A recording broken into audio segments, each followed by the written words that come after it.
Assalamualaikum warahmatullahi wabarakatuh. Alhamdulillahi rabbil alamin. Wassalatu wassalamu ala asyrafil anbiya'i wal mursalin wa ala alihi wa sahbihi ajma'in. Amma ba'd. Yang dihormati dan dikasihi Al-Fadhil Tuan Imam pada malam ini, Al-Fadhil Ustaz Nawawi,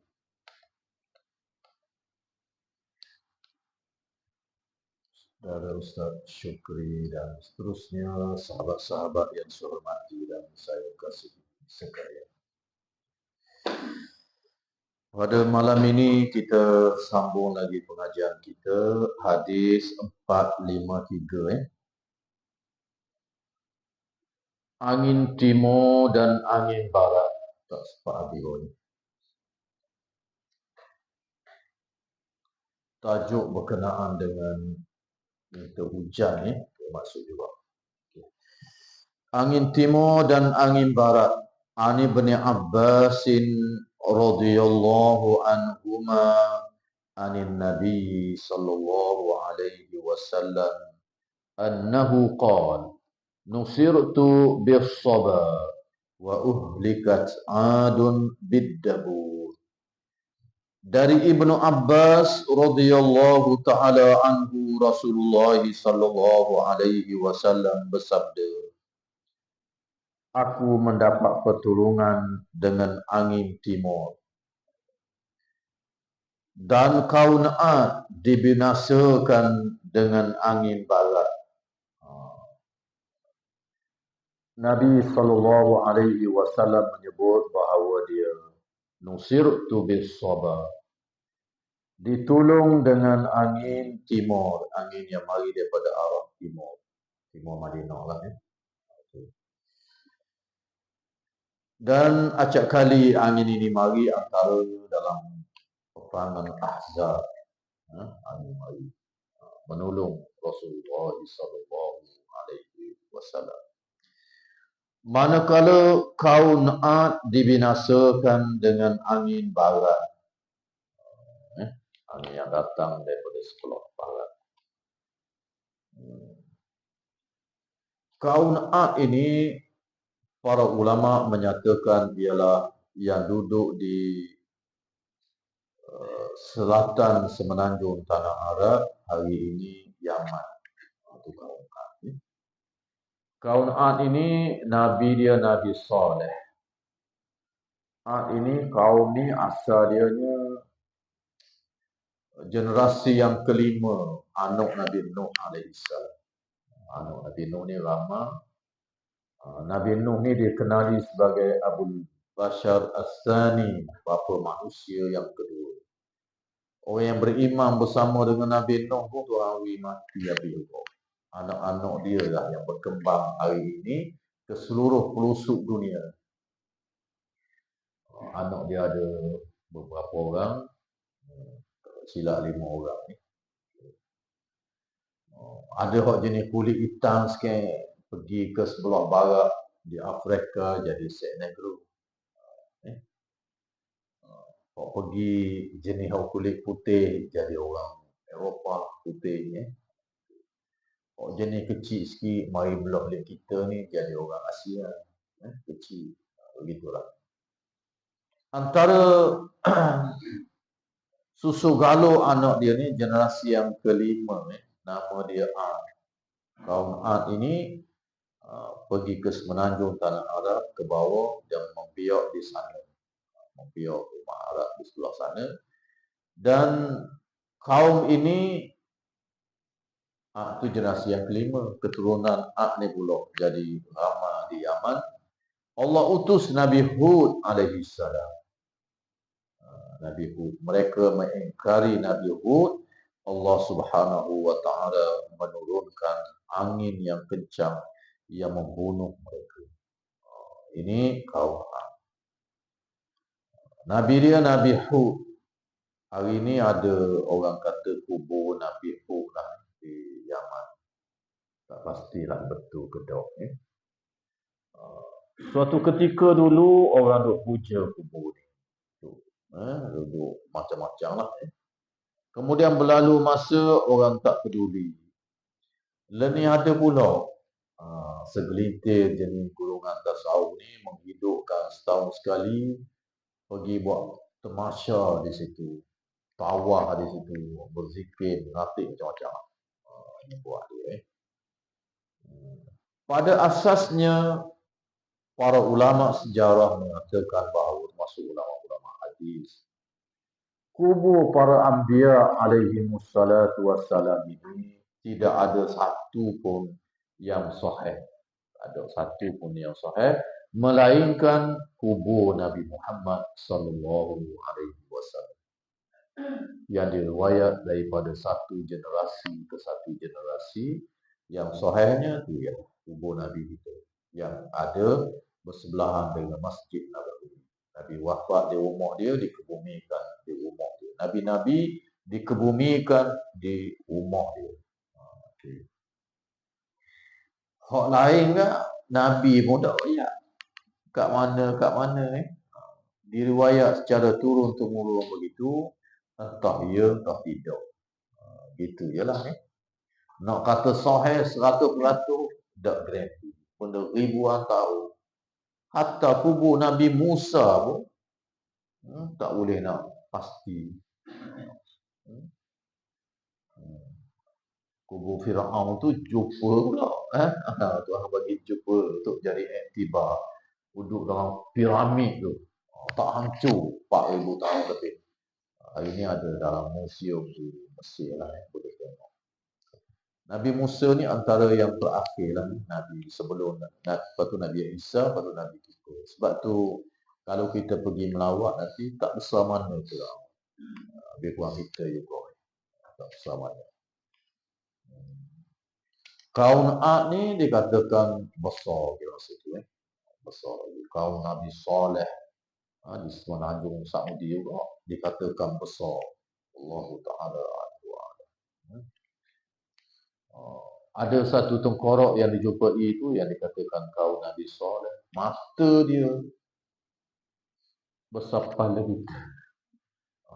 Maknanya masih besar lah tubuh itu. Kedian ni kecil-kecil lah tu dah. Termasuk kaum Nabi Musa pun dah kecil. Kubur Nabi Harun ada di Mesir. Tapi nak kepastian ni lah dia tak boleh. Okay. Kubur Nabi Ibrahim pun dikatakan ada dalam Baitul Maqdis. Kubur Nabi Syuaib pun ada di Syria. Panjang pun kubur dia tu 13 meter. Sini Pahlua. Pun tak garanti mana juga. Dikatakan. Ialah benda ribuan tahun. Siapa yang nak memastikan? Tak. Jadi tak ada. Nabi pun tak ada ayat. Okay. Banyaklah kubur Nabi-Nabi dan Rasul-Rasul yang ada di semenanjung tanah Arab. Walau bagaimanapun ulama kata tak ada kepastian juga. Dalil tak ada tu lah. Benda ribuan tahun. Allah Ta'ala anhu a'lam. Kaliku orang mendakwa ke kubur Nabi Adam tu ada. Kubur Habil dan Qabil ada di India lah, di Sri Lanka lah, macam-macam. Hak sahih sungguhnya ialah kubur Nabi kita sallallahu alaihi wasallam. Allah menolong Nabi menggunakan angin. Dan Nabi kita baca hadis dulu ni sangat takut apabila ada angin kencang, takut azab sebagaimana yang menimpa umat-umat yang sebelum daripada kedatangan Nabi sallallahu alaihi wasallam. Pada malam ini insya-Allah kita sambung lagi kepada tajuk baru iaitu Kitabul Janaiz, Kitabul Janazah. Tajuk yang ke-9 kita baca. Yang pertamanya Kitabul Iman. Ada 100 hadis lebih. Ini yang ke-9 dah tajuk kita. Kita cuba tengok hadis 454. Saya lihat kitab-kitab yang terdahulu ni termasuk Sahih Bukhari dan lain-lain.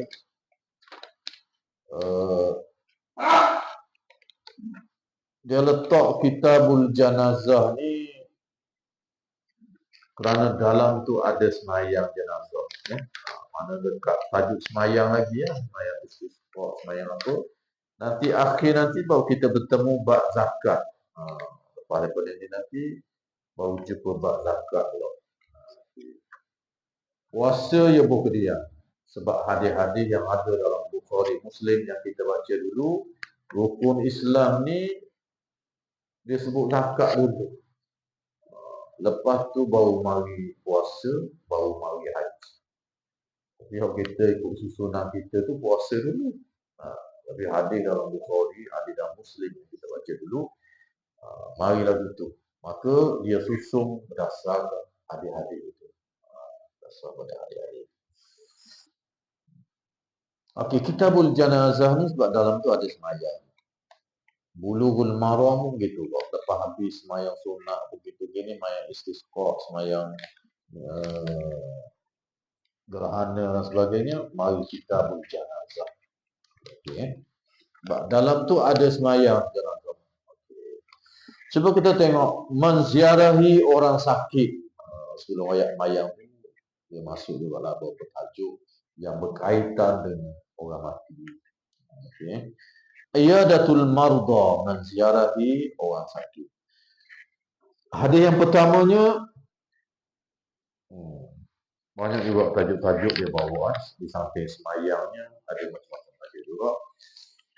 Kita cuba tengok hadis an Abdullah ibni Umar radhiyallahu anhuma annahu qala kunna julusan ma'a Rasulillah sallallahu alaihi wasallam idh ja'ahu rajulun minal ansar fasallama alaihi thumma adbara al-ansariyu faqala Rasulullah sallallahu alaihi wasallam ya akhal ansar kaifa akhi Sa'ad ibn Ubadah faqala salih faqala Rasulullah sallallahu alaihi wasallam man ya'uduhu minkum faqama wa kumna ma'ahu wa nahnu bid'atan asyara ma alaina ni'alun wala khifafun wala qalanis wala kumus namshi fi tilka sibah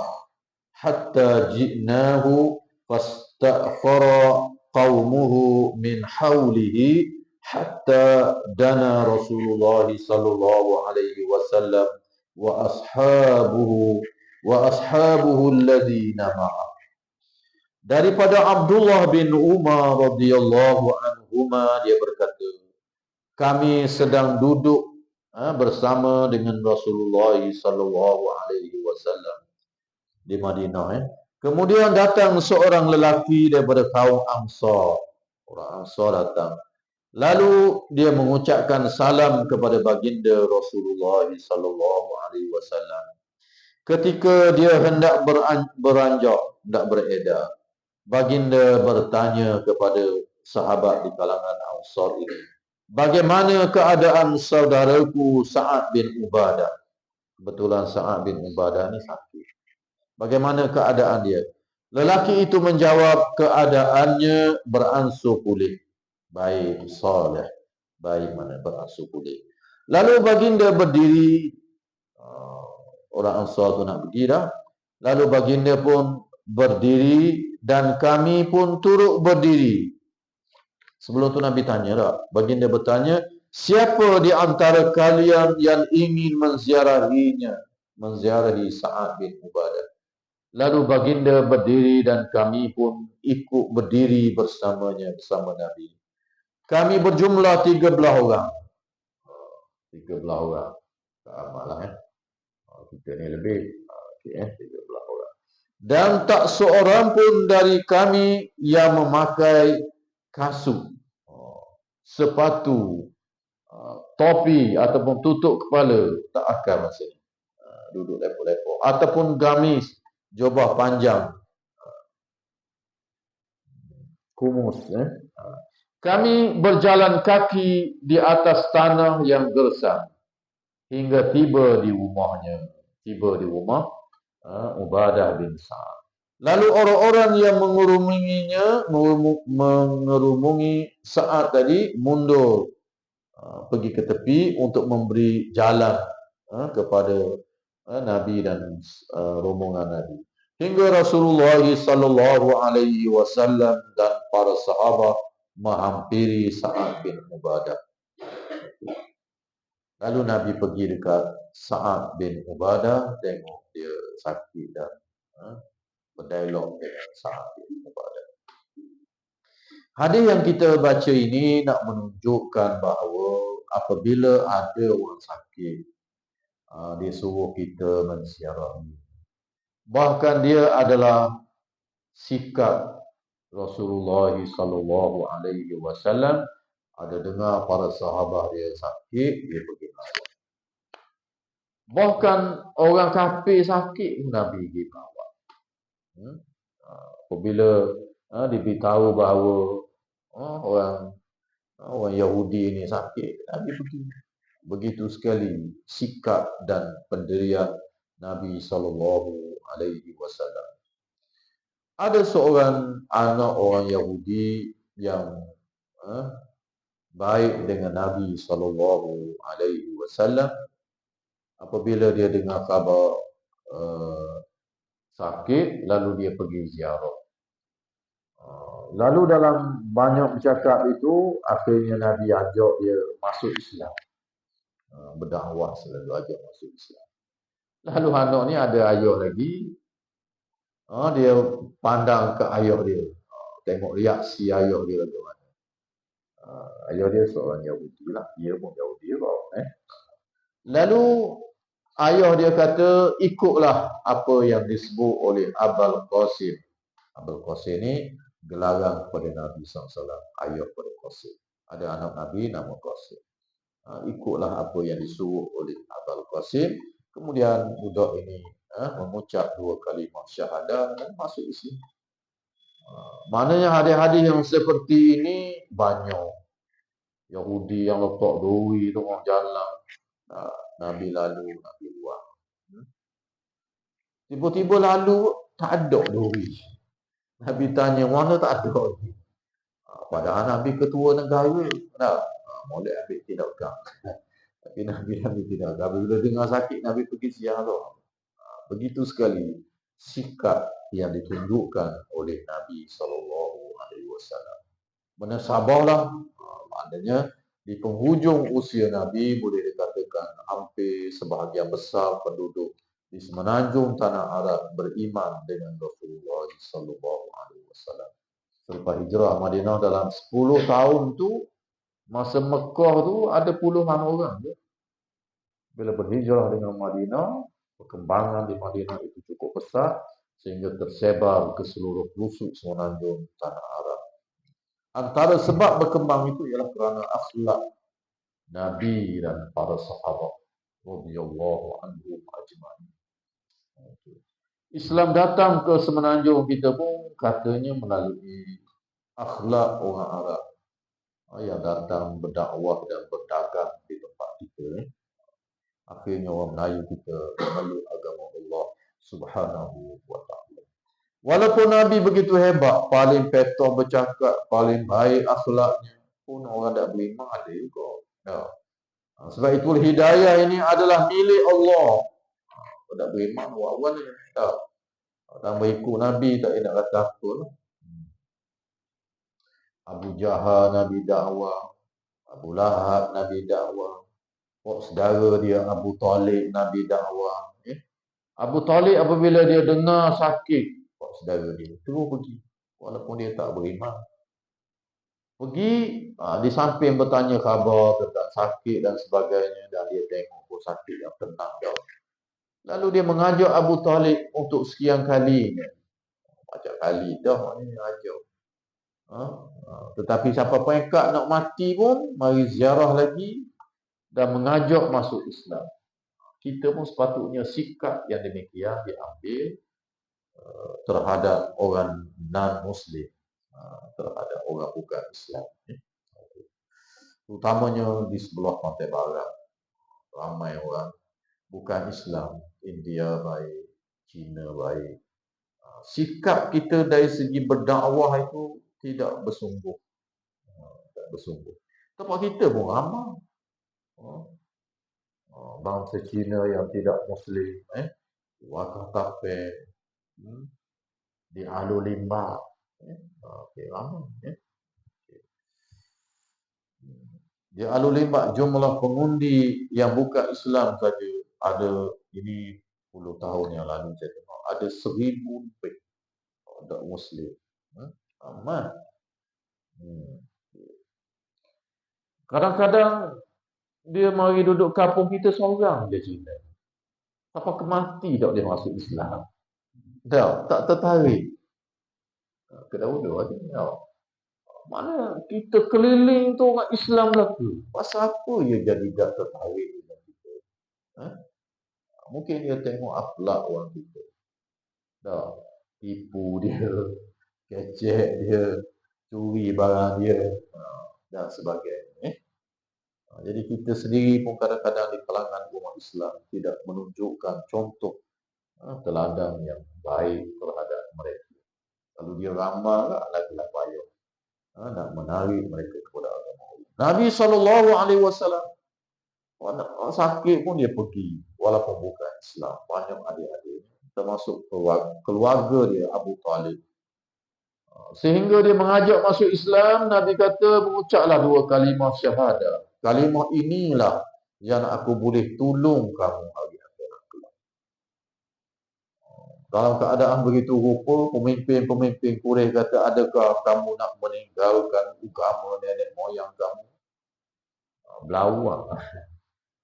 Akhirnya Abu Talib kata, saya bersama dengan agama nenek moyang. Matilah keadaan begitu. Sempena dengan itu turun firman Allah Ta'ala. Allah turun ayat, innaka la tahdi man ahbabta walakin Allah yahdi man yasha. Kau tidak boleh beri hidayah wahai Muhammad kepada orang yang kau paling kasihi. Saudara dia. Tetapi yang boleh beri hidayah ialah Allah. Nabi sendiri tak berjaya. Dari segi konteks dakwahnya kita kena sabar. Tak berjaya nak macam mana Nabi sendiri pun ada yang tak berjaya. Sebab hidayah ini milik Allah. Buat saudara dia sendiri. Kenal Nabi daripada kecil. Bawa berniaga di Syam, umur 8 tahun. Sekitar itu bawa pergi berniaga. Padri Kristian tengok dia ni ada tanda kenabian, surat balik. Jumpa dia orang Yahudi dibunuh ni. Abu Talib dengar dah. Bila Nabi sendiri dibangkit menjadi Rasul, dia dengar dan dia tahu, dia dengar Quran yang Nabi baca. Tapi hidayah milik Allah. Maka tak berjaya kalau dia memeluk Islam.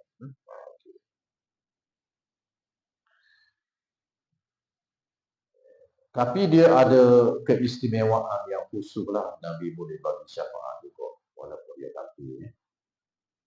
Al-Abbas tanya, tak boleh tolong sikit ke? Nabi kata, dialah orang yang paling ringan menerima azab api neraka Allah. Dia letakkan dua bara api di bawah tapak kakinya, mendidih otot di kepala. Yang telah kita baca hadis sebelumnya. Begitulah keadaannya. Di mereka awal Islam Nabi dakwah dia tak puas. Tapi dia mempertahankan Nabi. Orang nak buat jahat pada Nabi, dia pertahan sebagai pemimpin Mekah. Orang pemalu ke dia. Pemimpin-pemimpin Quraisy Abu Bakar, Abu Lahab ni goyak ke dia, suruh halang anak saudara dia daripada turun menerus berdakwah. Abu Talib panggil juga Nabi supaya berhenti berdakwah ni, kaum tak suka. Nabi kata apa? Dia tanya kepada pak saudara dia, ya ammi, wahai pak saudara, jika sekiranya engkau berkuasa boleh letak matahari di tangan kanan, bulan di tangan kiri, kalau boleh buat begitu sekalipun, aku tak akan tinggal kewajipan dakwah yang diperintah oleh Tuhan kepadaku. Begitulah sikap Nabi SAW terhadap dakwah. Tapi walaupun orang tak terima, dia terus dakwah. Tak berjaya, macam mana? Bahkan Nabi-Nabi sebelum daripada Nabi Muhammad, yang Nabi surah cerita dalam hadis-hadis yang kita baca sebelum ini, ada Nabi-Nabi yang tidak ada pengikut seorang, tapi dia mulia di sisi Allah. Ada Nabi-Nabi yang pengikut seorang saja. Disebut dalam hadis dia boleh beri syafaat seorang, sebab seorang dia beriman dengan dia. Orang lain tak dok lagi. Kalau kafir pada asasnya tak boleh diberi syafaat nak keluar daripada neraka, tak boleh. Manakala Abu Bakar ni, manakala Abu Talib ni, oleh kerana ada dalil yang sahih, ini adalah khususiat kepada dia seorang. Orang lain tak, kalau kufur, tiket straight lah ke neraka Allah Subhanahu wa taala. Nauzubillah. Jadi dalam hadis yang kita baca ini menceritakan tentang kewajipan kita menziarahi orang sakit. Di dalam hadis-hadis banyaklah, saya baca lagi beberapa hadis dalam kita ni. Antaranya dalam Sahih Bukhari, an Abi Hurairah radhiyallahu anhu qala, inna Rasulullah sallallahu alaihi wasallam qala, haqqul muslim 'alal muslim khamsun, raddus salam wa iyadatul marid wa ittiba'il janaiz wa ijabatud da'wah wa tasmitul 'atish. Rawahul Imam Al-Bukhari. Ada 5 hak orang Islam ke atas orang Islam yang lain, kata Nabi. Ada 5 kewajipan. Yang pertama kata Nabi, raddus salam, jawab salam. Yang kedua, iyadatul marid, pergi ziarah orang sakit. Yang ketiga, wattiba'ul janaiz, mengiringi jenazah ke kubur. Wa ijadatud da'wah, menerima jemputan walimatul urus, bila dijemput untuk habis jamuan makan. Wa tasmitul atish, mendoa kepada orang yang bersin. Ada 5 kewajipan kata Nabi SAW terhadap sesama Islam. Yang pertama kata Nabi, raddus salam, jawab salam. Kalau orang beri salam pada kita, jawab. Jangan tak jawab. Apabila yang memberi salam itu seorang Muslim, hendaklah kita menjawab. Para ulama menyatakan bahawa menjawab salam ni wajib. Berdasar pada hadis ini dan hadis-hadis yang lain, jawab salam itu wajib. Nabi dah ayat beri salam, sebab beri salam tu sunat. Jawab salam itu wajib. Kalau kita ramai, kita duduk dalam kedai kopi, mari seorang, Assalamualaikum, maka menjadi fardu kifayah, seorang dia jawab. Kalau kita seorang je duduk bagi salam, jadi fardu ain. Kalau kita tak jawab, berdosa. Tapi kalau ramai, ustaz main mengajar surah ni, beri salam, Assalamualaikum warahmatullahi wabarakatuh. Seorang tak jawab, dosa habis. Jawapan tu jadi fardu kifayah kalau ramai. Seorang jadi fardu ain.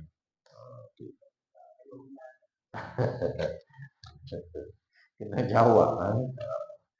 Beri salam tu sunat, boleh pahala sunat muakkadah, sunat yang sangat dituntut. Doa mendoa antara satu sama lain. Makna dia besar tu doa. Assalamualaikum. Makna apa? Banyak makna dia. Antaranya Allah yang bernama Assalam. Moga-moga bersama dengan kami. Itu makna dia. Allah yang bersama dengan kami. Kita mengharapkan begitu. Di dunia dan di hari akhirat. Sebab tu ucapan ni tak boleh ucap dah orang kafir.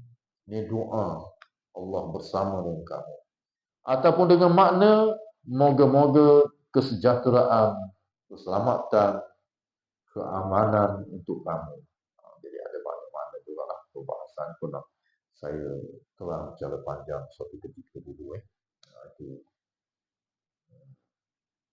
Kalau kita ramah pula lagu ni, apa hukum? Kita turun kereta 4 orang.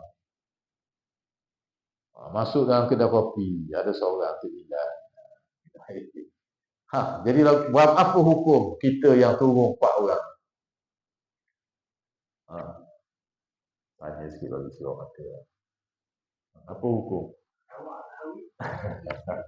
Jawab salam seorang kita wajib. Tapi ini kita beri salam sunat. Kalau bagaimana kalau kita ramai? Jawab salam kalau ramai fardu kifayah. Seorang jawab sudah.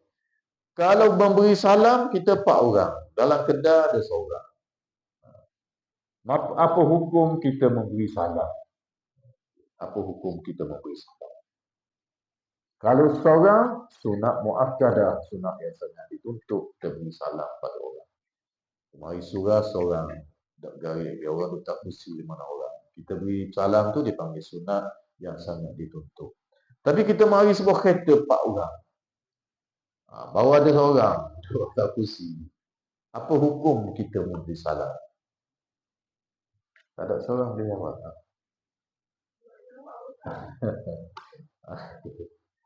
Dia panggil hukum dia 4 orang tadi dia panggil sunat kifayah.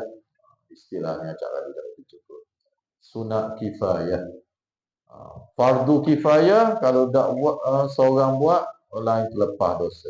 Sunat kifayah ni seorang sahaja disunatkan memberi salam. Seorang sahaja disunatkan memberi salam. Bukan maknanya turun 44 orang tu lah, masuk dalam kedai ada seorang, setiap orang kena beri salam dah. Lembek loli ya seorang ilah dia dah. Mari seorang assalamualaikum. Mari seorang assalamualaikum. 44 orang turun beri salam dah ke slow.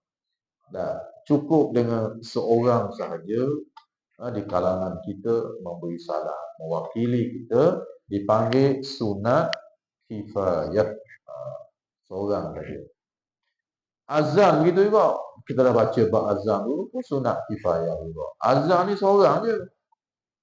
Main dia bang belaka 30 orang badan dah. Tak boleh seorang je. Itu dipanggil sunat kifayah. Seorang melaksanakan sudah memadai. Orang lain tak sunat lagi. Semayang jenazah fardu kifayah. Seorang semayang padang. Kalau orang lain tak semayang tak apa. Kalau orang lain nak semayang juga tak apa. Okay.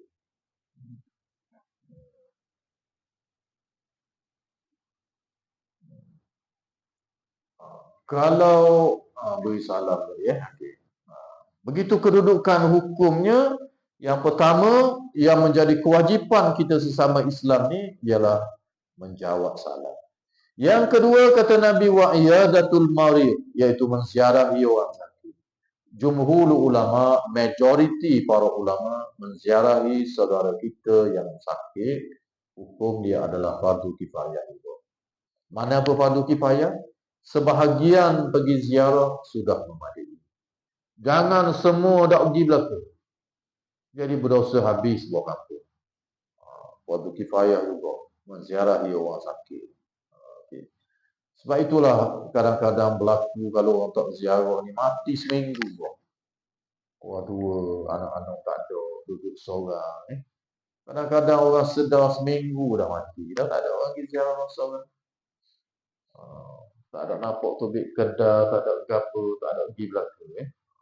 Mati apa dalam keadaan seminggu, 2 minggu baru sedar. Sebab itu kewajipan menziarahi orang sakit juga termasuk dalam kategori fardu kifayah menurut jumhur ulama, majoriti para ulama. Sebahagian ulama meletakkan wajib fardu, okey, seperti Qadhi Iyad rahimahullah taala. Majoritinya fardu kifayah. Sebahagian pergi ziarah sudah memadai. Supaya kawan ni tak nak bangun stroke apa gitu gini, nak makan, nak apa, berdosa habis. Kalau tak pergi tengok, tak pergi tolong, apa tak makan, tak minum, nak gerak pun tak boleh, pun mati. Dah nak makan, nak gerak tak boleh, ni lupa.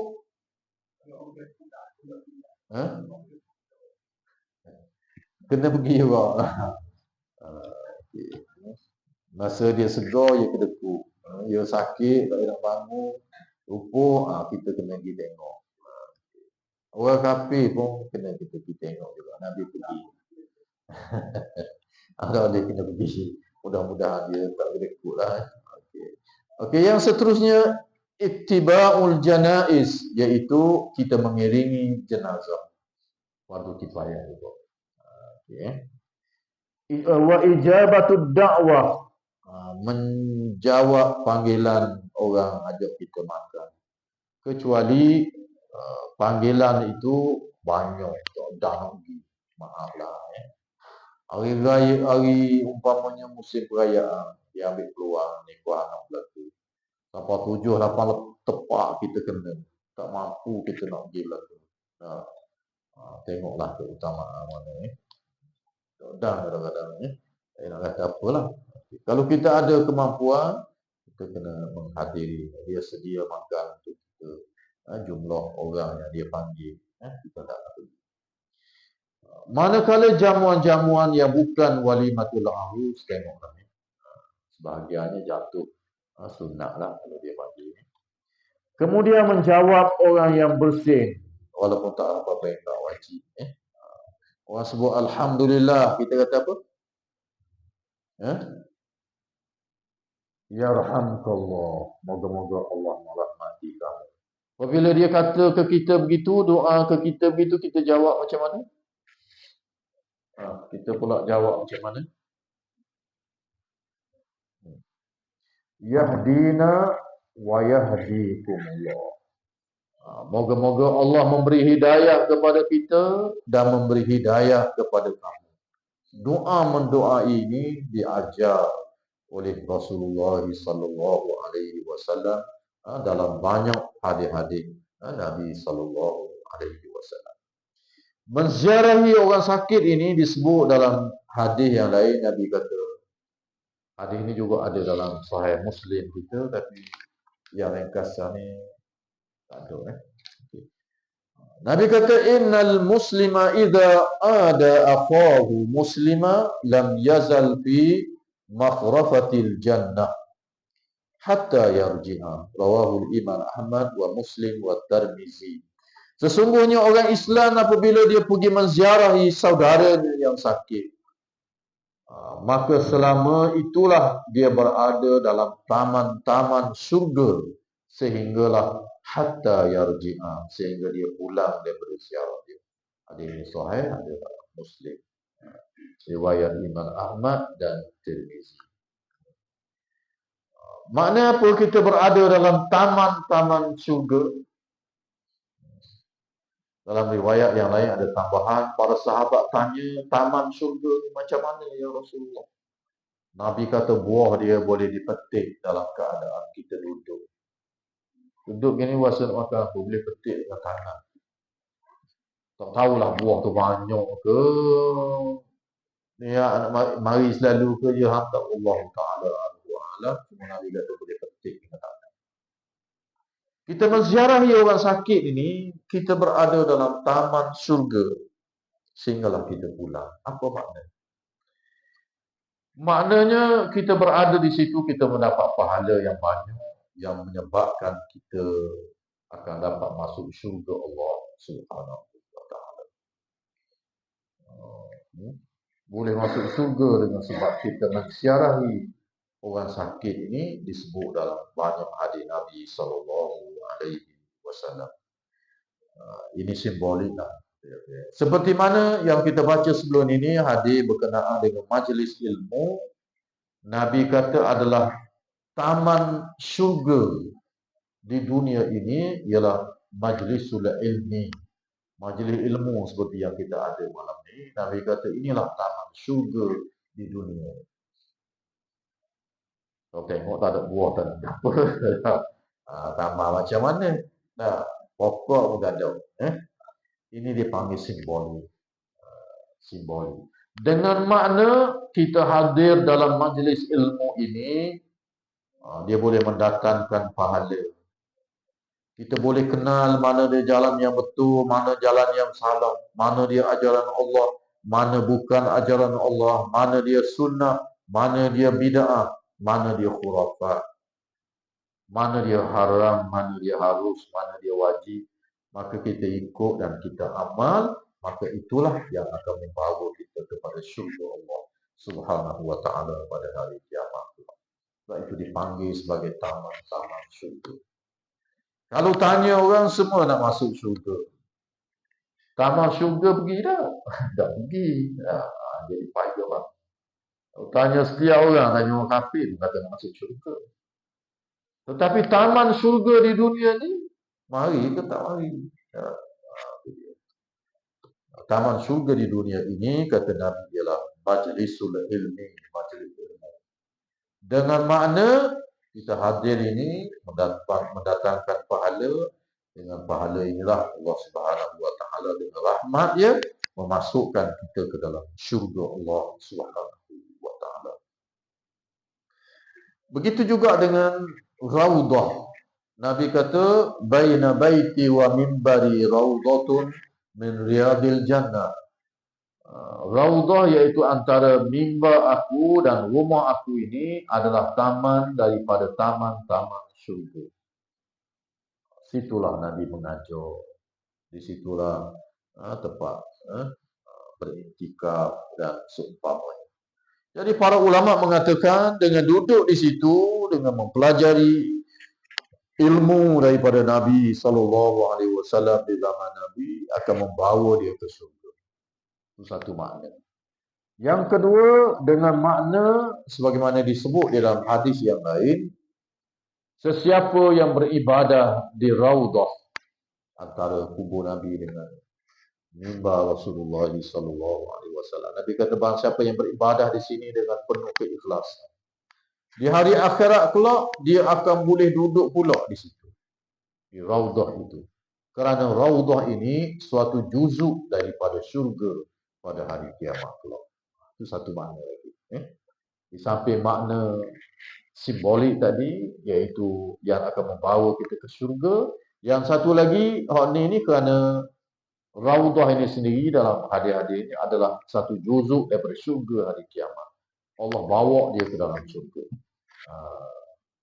Jadi kalau kita boleh duduk pula situ sekali lagi, mana masuk syurga orang tu? Masuk syurga orang tu. Lepas tu kalau pergi umrah, pergi haji, jangan lupa pergi situ. Saya pernah berjumpa dengan rombongan jamaah umrah ini, cakap-cakap cerita tentang raudah, ia kejut, tak aja dengar. Okeylah duit banyak, mari berbelah-belah kali dah Mekah, haji lah, umrah, ada bayi semua. Tapi siapa satu peringkat, dia kata dia tak aja dengar. Mutawif tak aja wajib. Jadi dia pun mari masjid surah, dengar pun tak betul lah. Jadi dia tak pernah pergi dan tak tahu adanya raudah di Masjid Nabawi. Saya kata kena pergi haji. Cakap di Mekah nasib baik. Lepas tu akan pergi ke Madinah. Jadi pergilah. Kadang-kadang mutawif ni dia pun tak nak bawa asal tempat tu sepi. Orang di Masjid Nabawi tu kalau penuh dekat dengan 1.900.000 lebih dalam saja. Dah luar pula penuh pula ke juta orang. Jadi dia nak bawa tu lah. Dia nak bawa tu. Kalau lepas Zuhur tu, pengalaman saya, kalau kita baring nak masuk di Raudhah tu, dekat dengan orang basah baru dia masuk. Berapa jam kita baring orang macam ni. Dan saya dipahamkan kemudian ni dalam beberapa bulan takhir ni kerajaan Saudi buat sistem kena daftar melalui telefon pula. Dia panggil apa? Aplikasi dia. Jadi dia akan beritahu kita. Tengok kadang-kadang pukul 3 pagi kena dia kita. Tunjuk telefon tu dia check, scan, oh boleh ada nama, boleh masuk. Mai tidak, macam tadi lah orang berjuta. Tempat tu boleh muat dalam 50 orang dia 50 orang, 60 orang dia. Macam mana nak masuklah ke seretok? Dah. Okey. Oleh sebab itu kena masuklah. Jadi kalau tak pergi itu rugi. Sebab Nabi kata siapa yang masuk situ, beribadah situ dengan syarat penuh keikhlasan, dia boleh duduk pula esok di situ. Dan akhirat esok dia Raudhah ni akan satu juzuk daripada syurga. Tuhan masuk dalam syurga. Kita boleh duduk pula situ dengan makna masuk syurga. Besar makna. Tapi rugi sebahagian jamaah yang pergi itu tak pergi pun. Rugi lah maknanya. Dah. Contohlah, contoh makna dia. Bukit Uhud begitu juga. Ada orang tanya Bukit Uhud ni esok sebahagian syurga ke? Ya. Bukit Uhud ni akan dimasukkan ke dalam syurga Allah. Nak tengok bukit dalam syurga, kita tengok Bukit Uhud. Lebih kurang 7 ataupun 9 kilometer. Kita pergi tengok.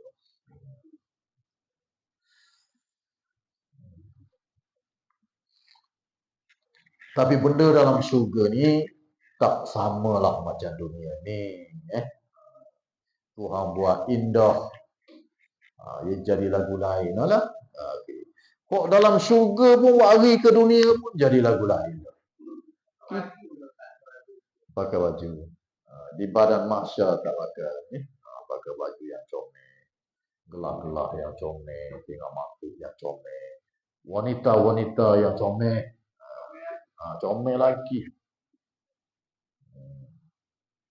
Comel dalam sebuah hadis Nabi kata,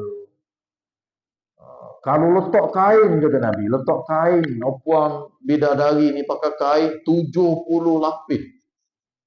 Orang betih dia tu nampak lagi. Nampak orang betih tu dah akan nak comel dah. Nampak orang tangan ni dah akan nak comel dah. Dikatakan manusia yang paling cantik dalam dunia ni penghuni di sekitar Laut Mediterranean, Syria, Lebanon. Cantik situ orang. Comel sungguh. Kalau kita tengok tangan dia ni, orang biru ni nampak ni. Macam saya ni tak nampak. Ni orang biru dia ni nampak. Orang dia ni nampak. Mana kalau pergi hospital kat Messi tak payah tepuk-tepuk cari orang. Nampak situ lalu. Dan orang ni lagu mana? Wallahu ta'ala anhu. Cuma Nabi kata kalau letak 70 helai lapis kain pun, nampak lagi dia punya orang betul pun. Cantik sungguh. Adam pun mari syurga. Adam pun mari syurga. Kita ni pun asal syurga. Tapi mari sini jadi berubah lah. Air Zam-Zam itu pun Nabi kata mari daripada mata air syurga dah. Hadisnya sahih. Imam Muslim, Imam Nawawi ketika menghurai hadis sahih Muslim menceritakan bahawa air Zam-Zam ni mari daripada mata air syurga. Tak payah tanyalah kata Imam Nawawi. Tuhan awak mari lagu mana tak payah tanya. Kita ni pun Nabi Adam waktu awak mari dari syurga juga. Syaitan pun mari daripada neraka juga. Lagu mana dia mari tak payah tanya. Tak payah tanya. Nu'minu bihi kata Imam Nawawi. Kita beriman je dengan apa yang Allah, yang Nabi bagi tahu. Sebab dia sahih datang daripada Nabi. Tetapi kata Imam Nawawi, ianya dihilangkan sifat-sifat syurgawinya air Zam-Zam. Kalau air dalam syurga sungguh tu, kalau kita minum tak dahaga lagi selama-lama. Kolam Kausar itu, kalau kita minum air dia, Nabi kata tak dahaga lagi selama-lama. Kolam Kausar ni ada di mahsyar satu, ada dalam syurga satu. Minum tak dahaga lah. Dah ni daripada mata air syurga, air zam-zam minum ada dahaga kau. Padu. Itu yang dikatakan dihilangkan sifat-sifat surgawinya. Walaupun dia malu dari syurga sungguh. Tapi sifat-sifat syurgawi itu dihilangkan. Jadi tak serupa lah. Tapi dari segi khasiat dan keistimewaannya memang berkhasiat melebihi daripada air-air yang lain. Orang buat kajian setakat ini, air zam-zam lah yang paling berkhasiat dalam dunia. Semua zat ada dalam tu. Zat besi, zat apa ada dalam tu. Orang putih sendiri kaji, orang Jepun kaji, mengakui kebenaran kelebihan air zam-zam. Hebat. Orang tak makan apa satu, minum air zam-zam 30 hari, 30 malam, tak mati. Menunjukkan zat dia dalam tu cukup untuk tubuh kita. Begitu juga Siti Hajar dan Ismail. Minum air ni dia mula-mula sebelum harinya rezeki-rezeki yang lain, burung dan sebagainya, air zam-zam. Menunjukkan dia suatu air yang sangat istimewa. Digali melalui sayap Jibril alaihissalam, memancuk keluar di muka bumi Allah, tapi airnya mari daripada mata air syurga. Lagu mana awak mari tak? Pun orang cuba nak tengok kedalaman air zam-zam ni, Allah tadi dah habis. Tak upah mana. Begitulah. Dan air dia tak pernah kering. Dan bukanlah dia besar sangat. Dia kurang besar begini je. Ada dalam buku-buku tengok berapa kaki dia punya diameter dia. Bukanlah besar. Batang pahit dia 90 sebatas batang. Sedut semua dah habis. Di musim haji, jamaah haji 6 juta lebih. Yang resmi dengan rakyat di sini mari 6 juta lebih bagi minum belaka tu tak kering. Dah habis-habis. Ambil lah banyak mana tu tak habis. Balik pula 10 liter seorang, 10 liter seorang tu baik. Orang-orang daripada masa dulu tu mudah. Orang daripada Chechnya, daripada Pakistan, daripada Turki, mari dengan lori. Balik nyoboh dalam lori penuh air zam-zam. Dah habis. Ambil lah lagu mana tu. Itulah mukjizat yang Allah tunjuk hingga hari ini, dengan kelebihan-kelebihan yang dikaji dengan sains yang begitu rupa. Jadi tak usah pelik lah. Walaupun dia mari daripada syurga Allah Subhanahu wa taala, tapi dia dihilangkan sifat-sifat syurgawi. Bukan air zam-zam saja, wakhma pun, wakhma ajwa, kema Nabi tanam. Pokok malaikat Jibril awak mari ke Nabi. Nabi tanam di Madinah. Kekal hingga hari ini. Antara buah yang paling khasiat dalam dunia, kema Nabi. Vitamin sebuah vitamin sebut atas dunia ni benda ada dalam. Berkhasiat sangat. Kalau saya pusing pada Madinah tengok, tak banyak mana tu pokok kema. Pusing tengok, tidaklah banyak sangat pokok kema. Jadi macam saya kata tadi lah, musim haji 6 juta orang. Semua badi nak beli kema ajwa nak balik. Tapi kema tu tak pernah, tak ada. Habis lah, habis stok, tak ada. Tak pernah berlaku. Tak pernah berlaku. Pergi je di pasar tu ada. Bahkan kema ini diekspor ke seluruh dunia. Di Syria ada, Mesir pun ada, Malaysia, di bandar tu Belambang. Kedah Raya pun ada. Kalau pergi dia ada lah dia pegang. Mana seluruh dunia pula orang mau pergi jual begitu gini. Macam mana ni dah habis-habis. Mekah pula bertamu-tamu. Pokok Madinah juga bukan orang Mekah. Ambil Madinah. Kau tengok pada pokok tu. Tak kena sabuk. Itu dipanggil mukjizat. Kalau kita fikir, bagaimana? Jadi dah habis-habis ni macam mana? Orang balik beli 10 kilo, 3 kilo ke orang tu. Dah habis. Macam mana? Waktu pun kalau kita fikir dah akan takjub lah. Kema Nabi baik, buah kema Safawi baik di Madinah. Tak pernah, tak putus. Walaupun kita tengok kawasan kebun dia tidaklah luas sangat. Tapi bagaimana buah pun bukanlah banyak sangat. Standar-standar dia tu. Satu pokok tu adalah 1 kilo boleh kedap tau. Tak banyak sangat. Tapi bagaimana jadi dah habis itu? Kalau orang nak beli, memang ada. Pergilah di pasar Madinah. Akan terus menerus ada. Bahkan diekspor ke seluruh dunia. Begitulah juga dengan air Zam-Zam dan sebagainya. Ini adalah mukjizat yang nyata yang boleh kita lihat di zaman kita. Okay, sekadar itu saja kuliah kita dah masuk waktu Isya. InsyaAllah kita sambung pula di minggu hadapan. InsyaAllah. Aku qauli hadza wa astaghfirullah al-azim li wa lakum. Wassalamualaikum warahmatullahi wabarakatuh.